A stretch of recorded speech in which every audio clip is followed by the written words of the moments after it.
Halo Bapak Ibu, dosen dan kakak asisten. Perkenalkan nama saya Dini Nian Dewi dengan NPM 190610505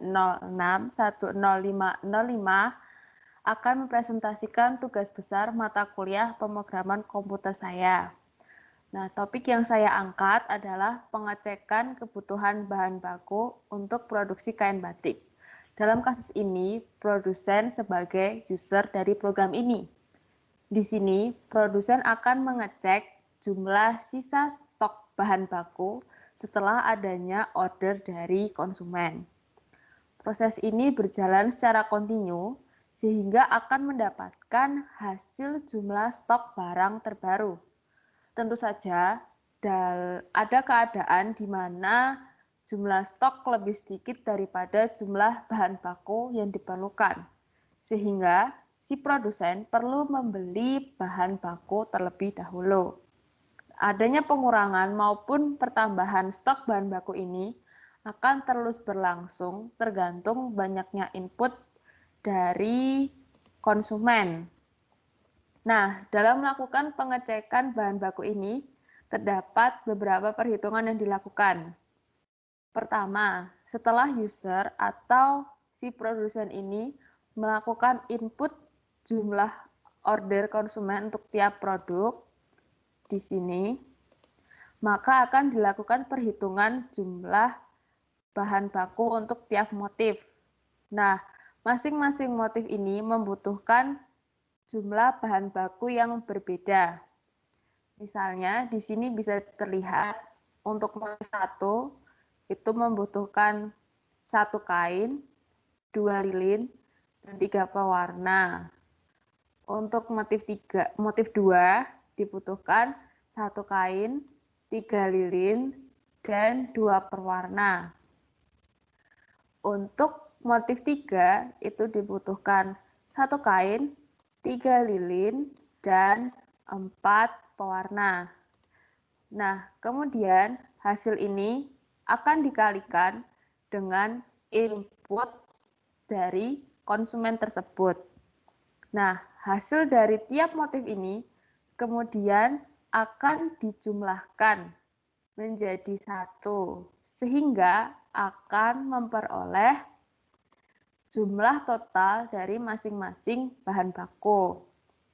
Nah, perlu diketahui bahwa masing-masing bahan baku ini stoknya itu sudah ditentukan, yaitu untuk kain itu 100, untuk lilin itu 150, dan untuk pewarna itu 200. Nah, bila jumlah stok yang ada itu lebih banyak daripada jumlah bahan baku yang diperlukan, maka bisa langsung dikurangi. Namun, sedangkan sebaliknya, bila stok bahan baku itu lebih sedikit daripada jumlah bahan baku yang diperlukan, maka produsen akan membeli bahan baku terlebih dahulu. Nah, produsen akan membeli sejumlah bahan baku yang diperlukan. Misalnya, ternyata kebutuhan kain itu perlu 300, sedangkan jumlah kainnya itu 100. Berarti produsen akan membeli sejumlah tetap 300, namun akan ditambah 50 agar stok di gudang itu tetap bisa penuh kembali sehingga bisa digunakan untuk konsumen selanjutnya. Kemudian ada flowchart dari program ini. Yang pertama yaitu membuat list input untuk penyimpan bahan baku. Nah, yang selanjutnya yaitu menginput jumlah pesanan tiap motif. Nah, di sini itu ada berapa kemungkinan. Bila input tersebut kosong atau tidak diisi, maka akan muncul perintah untuk memasukkan input. Kemudian jika user menginput kembali Dan ternyata itu ada pertanyaan lagi, apakah input tersebut angka? Jika tidak, maka input tersebut salah. Lalu user akan menginput lagi. Bila benar, baru akan dilakukan perhitungan. Seperti yang dijelaskan tadi, yaitu pertama ada perhitungan jumlah bahan baku masing-masing motif yang diperlukan. Nah, hasil dari perhitungan ini akan ditampilkan. Kemudian yang selanjutnya, perhitungan total jumlah bahan baku yang diperlukan. Hasil dari perhitungan ini juga akan ditampilkan. Kemudian, membuat list total jumlah bahan baku yang ada di stok. Seperti tadi, kain itu 100, kemudian lilin itu 150, dan pewarna itu 200.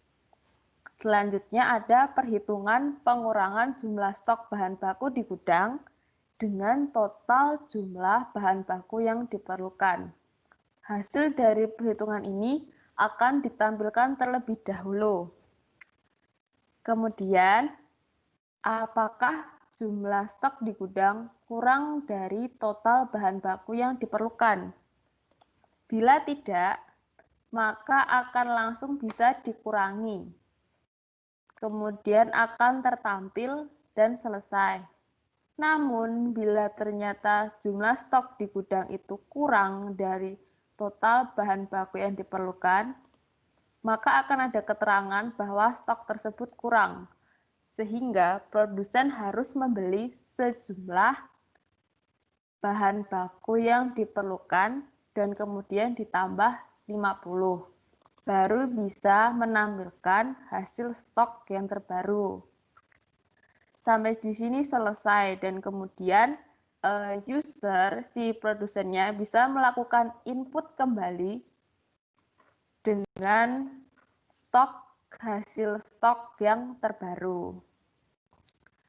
Nah, dalam membuat program ini, praktikan menggunakan Qt. Apa itu Qt? Qt adalah kumpulan C++ library lintas platform yang bisa mengakses banyak aspek sistem desktop dan mobile modern. Nah, praktikan juga menggunakan PyQt5. Nah, PyQt5 itu apa? PyQt5 itu adalah satu set lengkap binding Python untuk Qt versi 5. Nah, di PyQt5 ini saya menggunakan beberapa widget yang masih dasar. Ada 3 widget yang digunakan, yaitu ada label, push button, dan line edit. Nah, label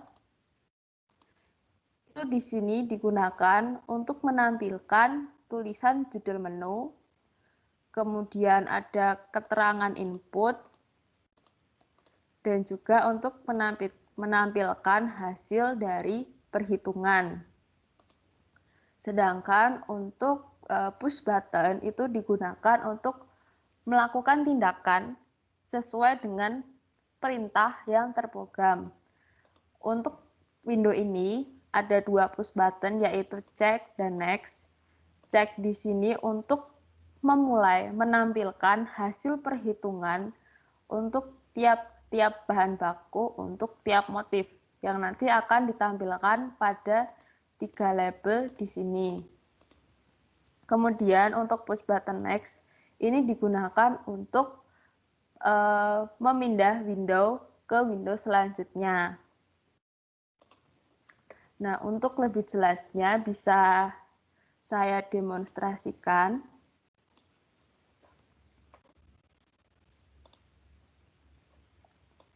Misalnya di sini saya sebagai user, yaitu produsen, menginput pesanan konsumen, yaitu sejumlah 1 untuk masing-masing motif, lalu diklik cek, akan terlihat untuk masing-masing motif bahan baku yang diperlukan. Kemudian klik next. Di sini terlihat total jumlah bahan baku yang diperlukan, yaitu 3, 8, dan 9. Nah, untuk melakukan pengurangan atau menampilkan stok bahan baku terkini, itu tekan next di sini, maka akan terlihat dari 100, misalnya 100 untuk kain, dikurangi 3, maka benar hasilnya 97. Kemudian coba kita back untuk menginput kembali. Misalnya menginput 2 untuk konsumen selanjutnya. Lalu tekan cek lagi, terlihat di sini berubah untuk jumlah dari masing-masing bahan baku. Kemudian kita tekan next. Terlihat di sini untuk jumlah total bahan bakunya sudah beda dari yang pertama tadi, ada 6, 16, dan 18. Namun untuk di bagian stok bahan baku di gudang ini masih sama, masih yang pertama tadi. Nah, untuk merubahnya, kita tekan next. Di sini terlihat pengurangannya untuk kain misalnya dari 97 dikurangi 6, benar hasilnya 91. Sekarang coba kita lakukan bila untuk stok ternyata ini kurang atau lebih sedikit daripada jumlah kebutuhannya. Kita back. Misalnya di sini 100.